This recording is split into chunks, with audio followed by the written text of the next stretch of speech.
Hello, good morning, जोहार। मैं राजू और आप देख रहे हैं 24 झारखंड न्यूज। चलिए जानते हैं झारखंड की आज की 25 मुख्य बड़ी खबरों को। किसानों के 2 लाख रुपए तक के लोन होंगे माफ। राज्य स्तरीय बैंकर्स समिति की बैठक में बोले मंत्री बादल पत्रलेख। झारखंड के कृषि पशुपालन एवं सहकारिता मंत्री बादल पत्रलेख ने कहा कि किसानों के 2 लाख रुपए तक के लोन माफ किए जाएंगे। इसके लिए उन्होंने सभी बैंकों से प्रस्ताव प्रस्तुत करने को कहा। 31 मार्च 2020 तक किसानों द्वारा 50,000 से लेकर 2 लाख तक लिए गए लोन वन टाइम सेटलमेंट के माध्यम से माफ किए जाएंगे। इसके लिए सभी बैंकों से प्रस्ताव आमंत्रित किया गया है। मंत्री बादल पत्रलेख शुक्रवार को नेपाल हाउस स्थित सभागार में राज्य स्तरीय बैंकर्स समिति के पदाधिकारियों के साथ केसीसी लोन समेत कृषि कार्य के लिए किसानों द्वारा लिए गए लोन की माफी योजना को लेकर बैठक कर रहे थे। कृषि मंत्री बादल पत्रलेख ने कहा कि राज्य सरकार ने अपने वादे के मुताबिक ऐसे किसानों को राहत दी है जो बैंक लोन की वजह से चिंता में डूब गए थे। झारखंड के करीब 4,73,000 से ज्यादा किसानों के 50,000 रुपए तक के लोन माफ किए जा चुके हैं। इस मद में सरकार द्वारा 1900 करोड़ रुपए से ज्यादा की राशि बैंकों को दी गई है। वर्ष 2021-22 में सरकार ने किसानों को राहत देने के मकसद से 50,000 रुपए तक की राशि के लोन को माफ करने की घोषणा की थी। अपने वादे के मुताबिक सरकार ने वैसे सभी आवेदनों का निष्पादन कर लिया है जिनकी केवाईसी हो चुकी है। उन्होंने बताया कि बहुराज्यीय भूमि सहकारी विकास बैंक समिति पटना के 10,000 ऋणी किसानों के कर्ज माफ करने पर विचार किया गया।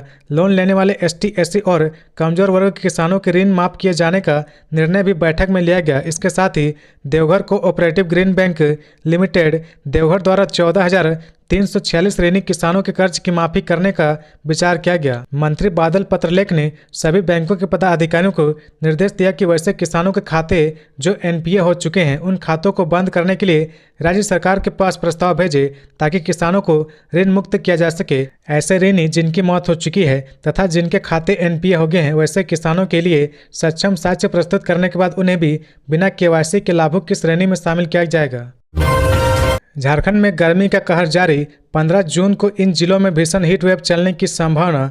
झारखंड में गर्मी का कहर जारी है। स्थिति यह है कि अधिकांश जिलों में राज्य का तापमान 40 डिग्री के पार चला गया है। सभी लोग बारिश का इंतजार कर रहे हैं, लेकिन मौसम विभाग की माने तो फिलहाल राज्य में बारिश का उम्मीद नहीं है। अगले 2 दिन कई जिलों में भीषण हीट वेव चलने की संभावना जताई गई है। इसे लेकर कहीं पर ऑरेंज अलर्ट जारी किया गया है तो किसी जिले के लिए येलो अलर्ट जारी किया गया है। रांची के मौसम विज्ञान केंद्र की माने तो 15 जून यानी शनिवार को गढ़वा, पलामू, पश्चिमी सिंहभूम, सरायकेला खरसावां, पूर्वी सिंहभूम में भीषण हीट वेव चलने के आसार है। इन जिलों के लिए ऑरेंज अलर्ट जारी किया गया है। इसके अलावा सिमडेगा, गुमला, रांची, खूंटी, लोहरदगा, हजारीबाग, बोकारो, चतरा, लातेहार, कोडरमा और रामगढ़ में भी हीट वेव चलने की संभावना है। वहीं संथाल परगना के इलाकों में फिलहाल राहत की संभावना है। वहीं 16 जून की बात करें तो पलामू, गढ़वा, चतरा, लातेहार, पश्चिमी सिंहभूम, पूर्वी सिंहभूम और सरायकेला में हीट वेव चलने के आसार है। बाकी जिलों में राहत का अनुमान है। हालांकि 15 से 17 जून तक रांची, गुमला, सिमडेगा समेत कई जिलों के विभिन्न इलाकों में वज्रपात की संभावना जताई गई है। इसे लेकर ऑरेंज अलर्ट जारी किया गया है। इस दौरान हवा की गति 40 से 50 किलोमीटर प्रति घंटे की रफ्तार हो सकती है। झारखंड में अभी मानसून का आगमन नहीं हुआ है। मौसम विभाग की माने तो इसमें अभी देरी हो सकती है। वैसे तो 17 जून से झारखंड में मानसून प्रारंभ होने का अनुमान व्यक्त किया गया है, लेकिन वैज्ञानिकों का कहना है कि 18 या 19 जून के बाद ही मानसून के झारखंड में प्रवेश करने की संभावना है। फिलहाल मानसून बंगाल में है। केंद्रीय मंत्री बनने के बाद पहली बार संजय सेठ और अन्नपूर्णा देवी पहुंचे रांची। केंद्रीय मंत्री अन्नपूर्णा देवी और केंद्रीय रक्षा राज्य मंत्री संजय सेठ शुक्रवार को रांची पहुंचे, जहां बड़ी संख्या में भाजपा कार्यकर्ताओं ने उनका गर्मजोशी के साथ स्वागत किया। एयरपोर्ट से दोनों नेताओं का काफिला भाजपा प्रदेश कार्यालय की ओर बढ़ गया। वहां दोनों का सम्मान कार्यक्रम रखा गया। आपको मालूम हो कि मंत्री बनने के बाद से संजय सेठ का यह पहला रांची दौरा है। वह 3 दिनों तक राज्य के दौरे पर रहेंगे। संजय सेठ शुक्रवार की दोपहर में रांची पहुंचे हैं। इसके बाद वह भगवान बिरसा मुंडा और अल्बर्ट एक्का की प्रतिमा पर माल्यार्पण करेंगे। फिर दीपाटोली स्थित सैनिक छावनी परिषद के कार्यक्रम में हिस्सा लेंगे। शनिवार को वह इच्छागढ़ विधानसभा क्षेत्र का दौरा करेंगे और विभिन्न कार्यक्रमों में हिस्सा लेंगे। रविवार को रांची में विभिन्न सामाजिक संगठनों के कार्यक्रम में शरीक होंगे। 17 जून को दिल्ली के कार्यक्रमों में हिस्सा लेने के बाद दोपहर को दिल्ली के लिए प्रस्थान कर जाएंगे। खबरों में आगे बढ़ने से पहले अगर अभी तक आपने इस चैनल को सब्सक्राइब नहीं किया तो प्लीज सब्सक्राइब कर ले, जिससे झारखंड की हर छोटी सी बड़ी खबर की अपडेट आप तक पहुंचता रहे। झारखंड में मंत्रिमंडल विस्तार जल्द, मुख्यमंत्री ने दिए संकेत। विभिन्न विभागों की समीक्षा करने के बाद मुख्यमंत्री चंपई सोरेन ने पत्रकारों से मुखातिब हुए। इस दौरान उन्हें जब पूछा गया कि मंत्रिमंडल विस्तार कब तक होगा तो उन्होंने बताया कि मंत्रिमंडल विस्तार जल्द कर लिया जाएगा। गौरतलब है कि पूर्व मंत्री आलमगीर आलम के जेल में बंद होने के कारण कांग्रेस कोटे के एक मंत्री बनना है। समीक्षा बैठक के बाद मुख्यमंत्री ने झारखंड कांग्रेस प्रभारी गुलाम अहमद मीर से मुलाकात की। मौके पर झारखंड कांग्रेस प्रदेश अध्यक्ष राजेश ठाकुर भी थे। ऐसी खबर सामने निकल कर आ रही कि कांग्रेस कोटे से जामताड़ा विधायक इरफान अंसारी को मंत्री बनाया जा सकता है। कांग्रेस के स्तर से मंत्री का नाम तय होने के बाद मंत्रिमंडल विस्तार की दिशा में बात आगे बढ़ेगी। गौरतलब है कि चंपई मंत्रिमंडल में 12वें मंत्री का पद खाली है। गांडे विधानसभा उपचुनाव में जीतने के बाद कल्पना सोरेन के नाम को लेकर कई तरह की चर्चा है। जो जानकारी मिल रही उसके मुताबिक कल्पना सोरेन की जिम्मेदारी पार्टी नेतृत्व तय करेगा। कल्पना को विधानसभा में बोलने का अवसर मिले, इसे लेकर विचार विमर्श जारी है। रांची जमीन घोटाला केस में शेखर कुशवाहा से 3 दिन पूछताछ करेगी ईडी, कोर्ट ने दी मंजूरी। जमीन घोटाला मामले में बुधवार को गिरफ्तार जमीन कारोबारी शेखर कुशवाहा से ईडी 3 दिन तक पूछताछ करेगी। पीएमएलए की विशेष अदालत ने 3 दिनों की रिमांड की अनुमति दे दी है। ईडी ने 7 दिनों की रिमांड देने का आग्रह किया था, लेकिन कोर्ट ने 3 दिन की रिमांड दी है। दरअसल जमीन घोटाले मामले में शेखर कुशवाहा के ठिकानों पर ईडी 2 बार 22 अप्रैल 2023 एवं 16 अप्रैल 2024 को छापेमारी कर चुकी है। ईडी ने उसे बीते बुधवार को हिनू स्थित जोनल कार्यालय में पूछताछ के लिए बुलाया था। लंबी पूछताछ के बाद ईडी ने शेखर कुशवाहा को गिरफ्तार कर लिया था। ईडी ने जमीन घोटाले से संबंधित केस में शेखर कुशवाहा को गिरफ्तार किया है। उम्मीद की जा रही है कि शेखर कुशवाहा से होने वाले पूछताछ में कई अहम खुलासे हो सकते हैं और कई ऐसे लोगों के नाम भी सामने आ सकते हैं जो पर्दे के पीछे रहकर आदिवासी जमीन को जबरन बनाकर बेचने का गोरख धंधा करने के खेल में शामिल है। गौरतलब है कि शेखर कुशवाहा बड़गई अंचल के गाड़ी मौजा के 4.83 एकड़ जमीन की खरीद बिक्री में शामिल है। शेखर कुशवाहा ने अपने सहयोगी प्रिय रंजन शाह, सद्दाम हुसैन, विपिन सिंह, इरशाद अंसारी, अफसर अली के साथ मिलकर राजस्व कर्मचारी भानु प्रताप प्रसाद की मिलीभगत से वर्ष 1971 की फर्जी सेल डीड तैयार की थी। कोलकाता के रजिस्ट्री कार्यालय में रखे मूल दस्तावेज से छेड़छाड़ कर इस सेल डीड को तैयार किया गया था। सीएम चंपई सोरेन का निर्देश, झारखंड में नवंबर तक बनेगा 1 लाख कुआं, पेयजल संकट होगा दूर।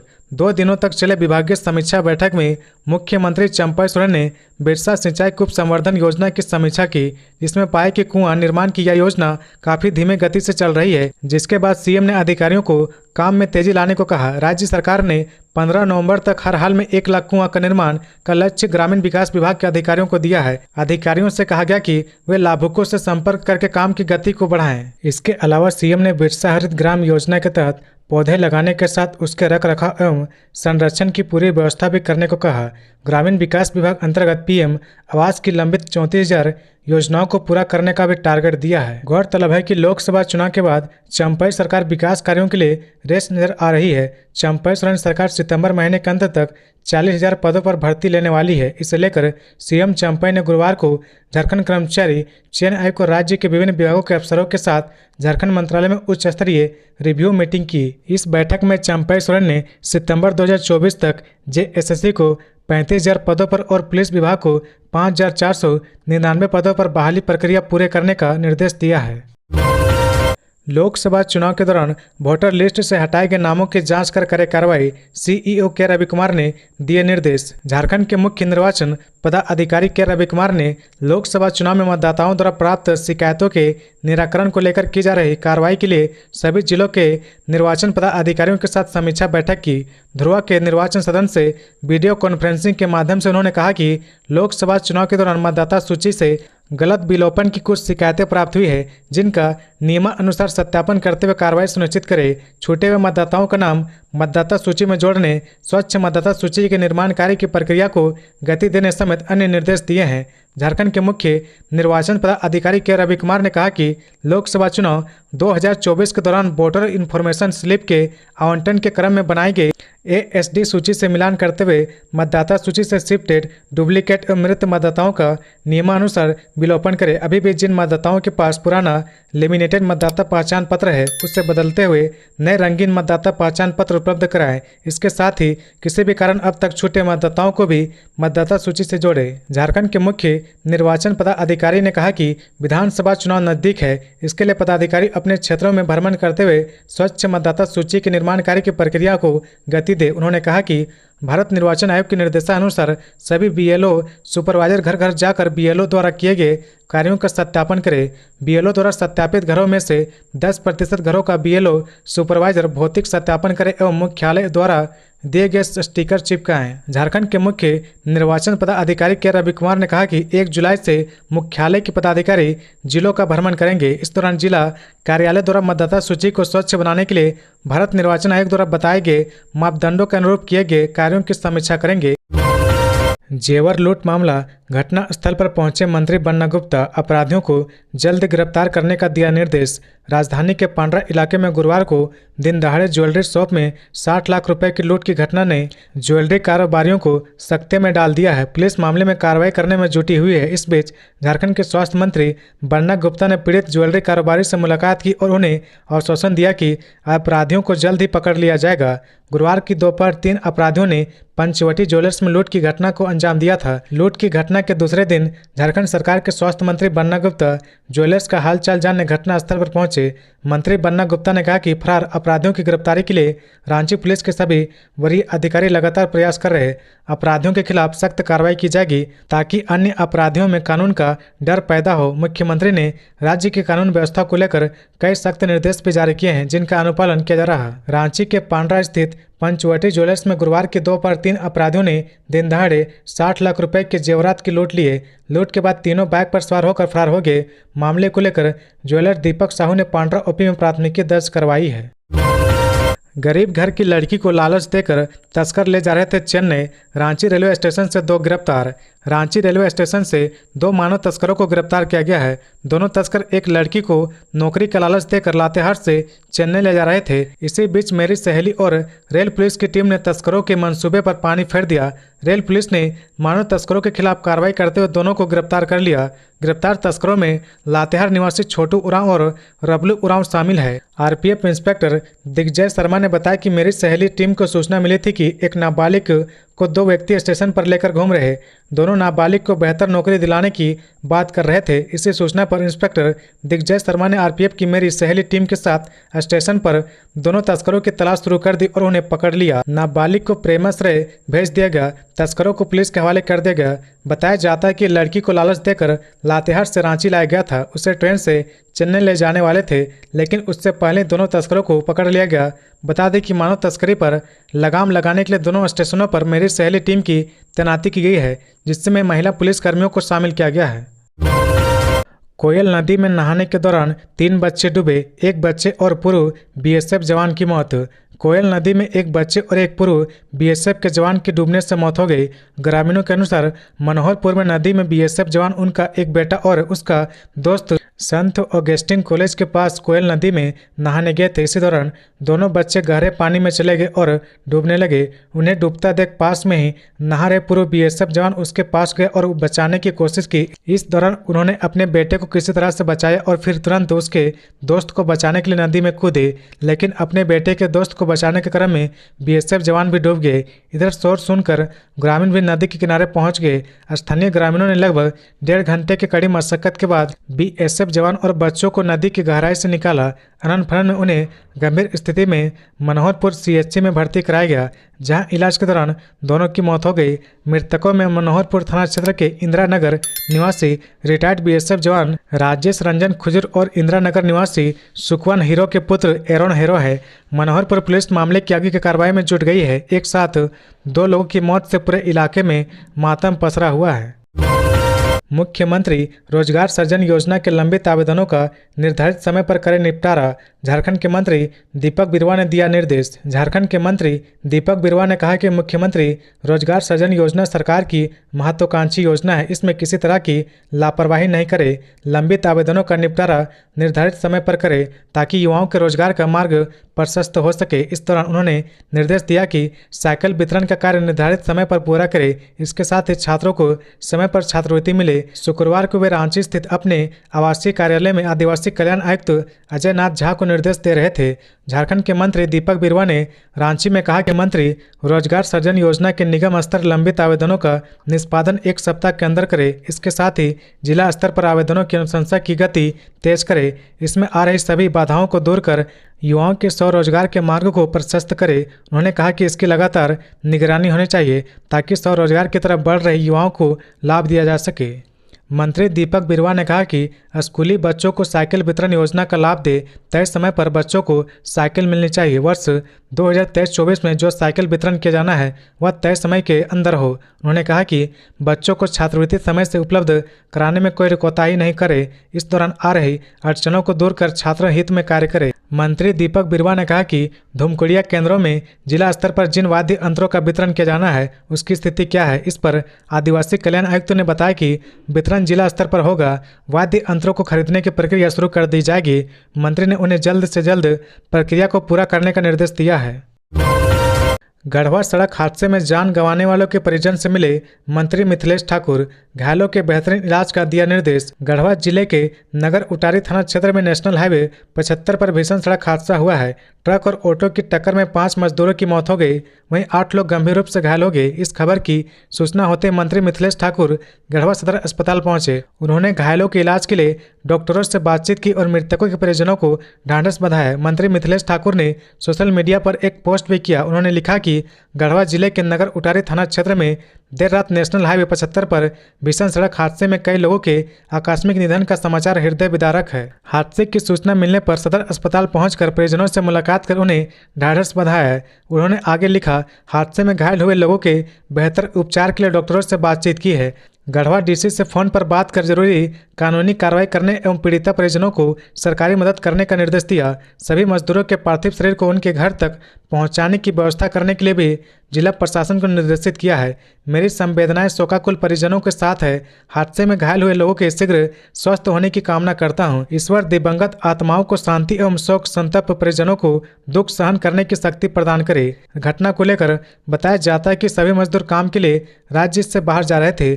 सभी लोग शुक्रवार सुबह को नगर उटारी रेलवे स्टेशन पर शांतिपुंज एक्सप्रेस पकड़ने वाले थे। इसी क्रम में नेशनल हाईवे 75 पर पहले के पुल के पास सामने से आ रहे ट्रक ने मजदूरों को लेकर जा रहे ऑटो को टक्कर मार दी। टक्कर इतनी जोरदार थी कि ऑटो कुछ दूर जाकर गिरा, जिससे कुछ लोगों की मौके पर ही मौत हो गई।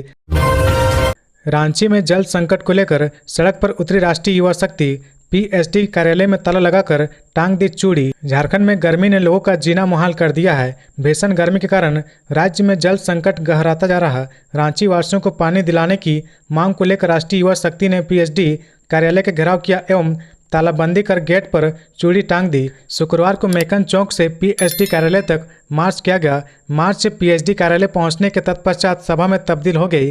केंद्रीय अध्यक्ष उत्तम यादव ने कहा कि राजधानी रांची के लोग पानी के लिए तड़प रहे।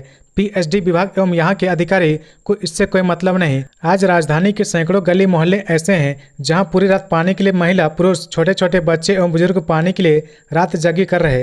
रांची वासियों को नल का जल के माध्यम से जो सप्लाई पानी मिल रही वह पूरी तरह गंदी है। सप्लाई नल का पानी का खुलने का कोई समय नहीं है।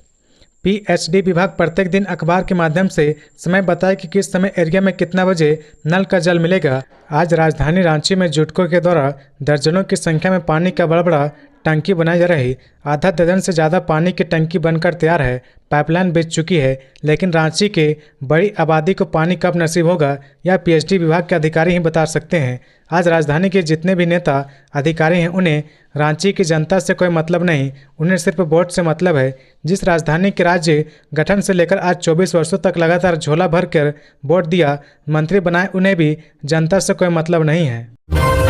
धनबाद के टुंडी में हाथियों ने मचाया उत्पात, घरों को किया क्षतिग्रस्त। धनबाद के टुंडी में 1 दर्जन से अधिक हाथियों के झुंड ने उत्पात मचाया।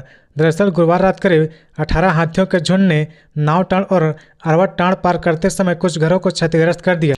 इस खबर से पहाड़ की तराई में बसे लोगों में हड़कंप मच गया। दरअसल प्रचंड गर्मी के कारण लोग रात में निश्चिंत होकर घर के बाहर खटिया बिछाकर सोते हैं, लेकिन रात में जैसे ही हाथियों के झुंड का आगमन हुआ, लोगों में दहशत फैल गई। गांव में हाथियों के आगमन की खबर वन विभाग के लोगों ने माइक से प्रचार किया। बाहर से हुए ग्रामीणों से अपील की गई वह अपने घर के अंदर चले जाएं। यह सुनते ही भगदड़ मच गई और लोग भागने लगे। हालांकि इसमें सबसे अच्छी बात यह रही कि किसी भी ग्रामीण की मृत्यु नहीं हुई है, न ही कोई घायल हुआ है। कुवैत हादसे में मारा गया झारखंड का अली, पिता ने सरकार से मांगी मदद। 18 दिन पहले गया था नौकरी पर। कुवैत में हुए हादसे में रांची के अली हसन की मौत हो गई। कुवैत में भीषण आग लगी थी। इस हादसे में हिंद पीढ़ी के रहने वाले 22 साल के अली हसन की मौत हो गई। 18 दिन पहले ही यहां नौकरी करने पहुंचे थे। परिजन अब भी शव का इंतजार कर रहे। हादसे की खबर के बाद ही घर में मातम का माहौल है। विदेश राज्य मंत्री कीर्तिवर्धन सिंह कुवैत गए थे। उन्होंने वहां हादसे में घायलों से मुलाकात भी की थी। भारत के सभी 4500 विमान से लेकर कोच्चि पहुंचे थे। अब अलग अलग जगहों पर शव को उनके पृथक गांव पहुंचाए जाएंगे। इन्हीं 45 में से एक है मोहम्मद अली हसन का शव है। कुवैत के जिस सुपरमार्केट में आग लगी, अली हसन वहां सेल्समैन का काम करते थे। अली अपने भाई के पास वहां गए थे। उनके भाई आदिल हसन भी सऊदी में काम करते हैं। हादसे की खबर आने के बाद से परिजन लगातार संपर्क स्थापित करने की कोशिश कर रहे थे। अली हसन की किसी से बात नहीं हुई। उनके भाई ने बाद में फोन कर बताया कि हादसे में अली हसन की मौत हो गई है। अली के पिता मुबारक हुसैन ने कहा, पूरा परिवार इंतजार कर रहा। शव को जल्द से जल्द रांची लाने के लिए सरकार से मदद मांगी है। बम धमाकों और गोलियों की तड़तड़ाहट से गूंज उठा धनबाद। दहशत में लोग। धनबाद के लोहियाबाद थाना क्षेत्र स्थित बांसजोड़ा साकार मास आउटसोर्सिंग साइट गोली बम धमाकों से दहल गई। घटना गुरुवार रात करीब 1 बजे की बताई जा रही। आउटसोर्सिंग को देखते ही अपराधी गोली और बम चलाकर दहशत फैलाते हैं। आउटसोर्सिंग साइट बम धमाकों से गूंज रही थी। इस घटना में मजदूरों की जान बाल बाल बची। इस घटना के बाद चारों तरफ डर का माहौल बन गया है। इस मामले में साकार मास आउटसोर्सिंग कंपनी के कर्मचारी जयशंकर शर्मा ने लोहियाबाद पुलिस को 9 अपराधियों के खिलाफ खदान के व्यू पॉइंट पर 8-10 बम विस्फोट करने और कंपनी का काम बंद कराने के लिए 2 राउंड फायरिंग करने की लिखित शिकायत दी है। अपनी शिकायत में उन्होंने कहा कि घटना में तीसरी शिफ्ट के शिफ्ट प्रभारी गौतम महतो फरार हो गए और जाते समय उन्होंने कंपनी को मैनेज करने की बात कही और ऐसा नहीं करने पर गंभीर परिणाम भुगतने की धमकी दी। उन्होंने कहा कि इससे पहले भी कंपनी में तोड़फोड़ और मारपीट की घटनाएं हो चुकी है। डेको जीएम मधु सिंह ने घटना की निंदा करते हुए कहा कि पुलिस से सुरक्षा की मांग की गई है। लोहियाबाद थाना प्रभारी सत्यजीत कुमार ने बताया कि गुप्त सूचना पर रात में पुलिस वहां गई थी। घटना की सूचना मिलने पर लोहियाबाद पुलिस रात में ही मौके पर पहुंची और जांच की। मौके से एक जिंदा गोली, एक खोखा और एक बम की सुतली बरामद की गई। घटना के अगले दिन सुबह आउटसोर्सिंग कर्मियों ने सुरक्षा की मांग को लेकर काम बंद कर दिया और घटना का विरोध करने लगे। पुलिस और आउटसोर्सिंग प्रबंधन के आउटसोर्सिंग के बाद कर्मचारी काम पर लौट आए। राज्यपाल का निर्देश। रांची विश्वविद्यालय अंतर्गत अल्पसंख्यक कॉलेजों को चांसलर पोर्टल से नहीं मिलेगी छूट।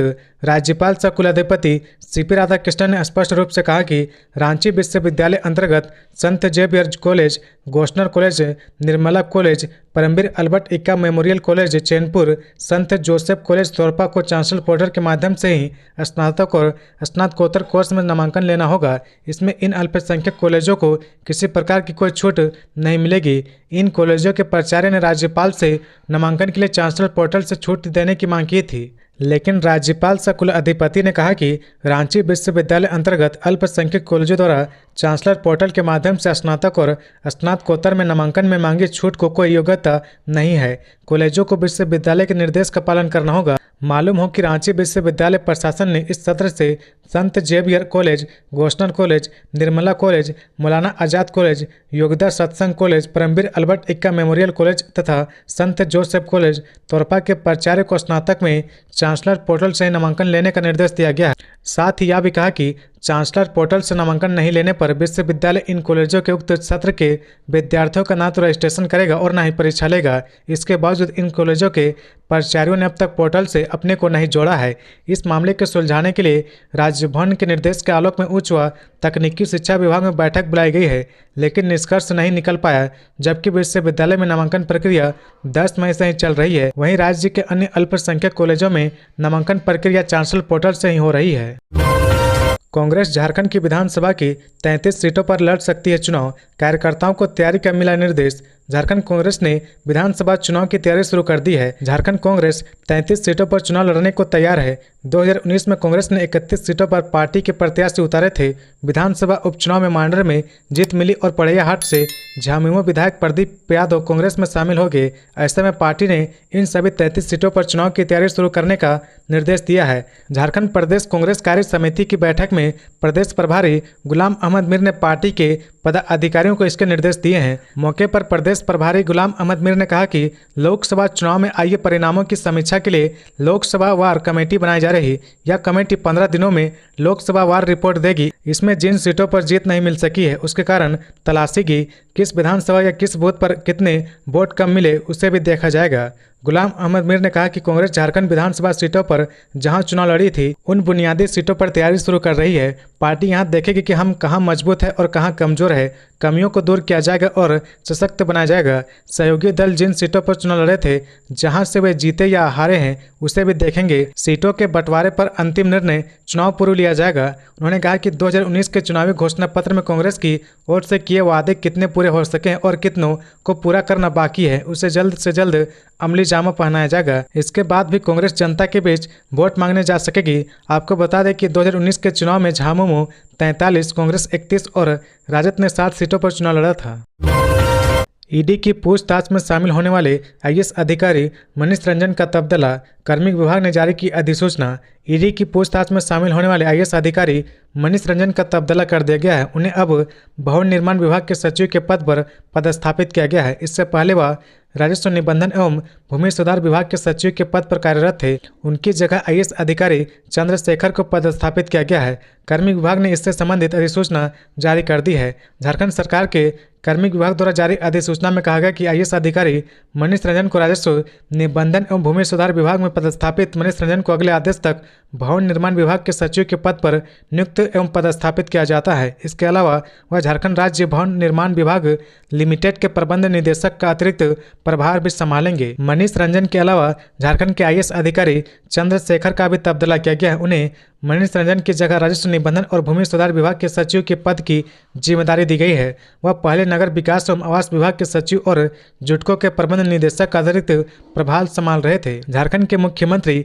चंपई सोरेन के सचिव अरवा राजकमल नगर विकास एवं आवास विभाग के सचिव का अतिरिक्त प्रभार संभालेंगे। इसके अलावा उन्हें जुटको रांची और ग्रेटर रांची विकास एजेंसी के प्रबंध निदेशक की जिम्मेदारी भी संभालनी होगी। गौरतलब है कि हाल ही में ईडी ने आईएएस अधिकारी मनीष रंजन के कमीशन खोरी मामले में पूछताछ की थी, जहां उन्होंने पूछताछ के दौरान अपने ऊपर लगे आरोपों को निराधार बताया था। उन्होंने खुद को एक ईमानदार अफसर बताया है। उन्होंने कहा कि वह गलती करने वाले कर्मचारियों और पदाधिकारियों को नहीं छोड़ते हैं। हालांकि वह मंत्री आलमगीर आलम के साथ उनके संबंध वाले सवाल पर उलझ गए थे। गिरिडीह की यशवी कुमारी ने देवेंद्र नाथ महतो से लगाई मदद की गुहार। कहा कंपनी नहीं दे रही बकाया सैलरी। गिरिडीह की यशवी कुमारी ने झारखंडी भाषा खत्यान संघर्ष समिति के केंद्रीय उपाध्यक्ष देवेंद्र महतो से गुरुवार को मदद के लिए गुहार लगाई और कहा कि कंपनी बकाया सैलरी का भुगतान नहीं कर रही है। यशवी कुमारी ने देवेंद्र महतो को लिखित शिकायत देते हुए मदद के लिए कहा।